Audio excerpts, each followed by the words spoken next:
Hi everyone, my name is Ken Valles and I am designer of Square Masons. In Square Masons, you are master builders trying to construct 3D structures using 3D blocks. I'm just going to show you a quick overview of how the game is played. It starts off with the Master Mason creating offers. You deal out one card for each player. So in a 3-player game, you deal out one card from the top of the deck, and then draw another card and decide where to pair it. Once you pair a card, it becomes an offer, and the master builder must decide where to pair it carefully because they are the ones that split it, but in the end they get last pick. So say put that there, decides to put this here, and then it goes there.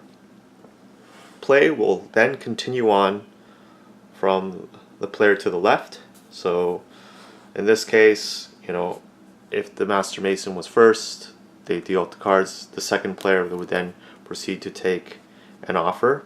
When they do take an offer, they can always pay a coin to swap a card. So in this case, let's say they really wanted that shape, so they would swap, pay a coin to the dealer, so the dealer would make money off of this. Swap, and then decide to take that. When you take these cards, you get the blocks that correspond to the picture, and you have to immediately place them in your construction zone. So if I were to take this, and these get discarded, you'd want to put the blocks in a certain way where you can create these structures. Now some structures here offer a lot of points. So you can see this is 6 points. Some of these structures here have special abilities are worth less points, but when you build these, you have to decide right away whether to get 3 points and the special ability, or flip it and try to set collect, because the reason why you want to do that is because if you do set collect and you have the most of that particular symbol, you get a score modifier which can potentially win you the game. So that's one of the choices when you do make something. So when you do that, you probably want to put it like so. So that is pretty close to what that looks like there. So maybe the player with 1 goes and does that, and then player 2 decides to take this. Now when you have a block that you don't want, you can always discard it. So you can always discard this. You don't have to take that, and get a coin. And coins will help you swap offers in later round, and potentially if you have 2 coins, you can always trade those in to get a block or a cube, stone, to make something like to add it to your structure. So maybe that's what they wanted to do later on. So play would continue, and again, the last offer has to be taken by the Master Mason. They would take these 2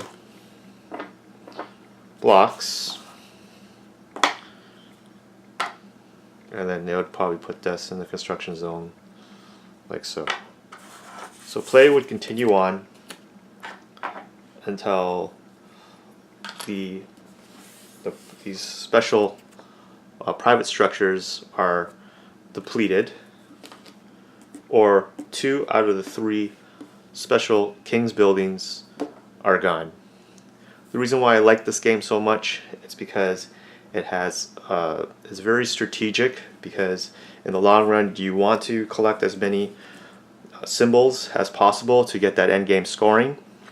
Also, when you do decide, you can also, when you do make these buildings, you have to decide whether to take the special ability and get 3 points, or try to have the most of that symbol and decide to flip it. You don't get the benefit anymore, but you do get to set collect to have the most of those. This game plays 2 to 5 players. It is 45 minutes long and is for ages 10 and up.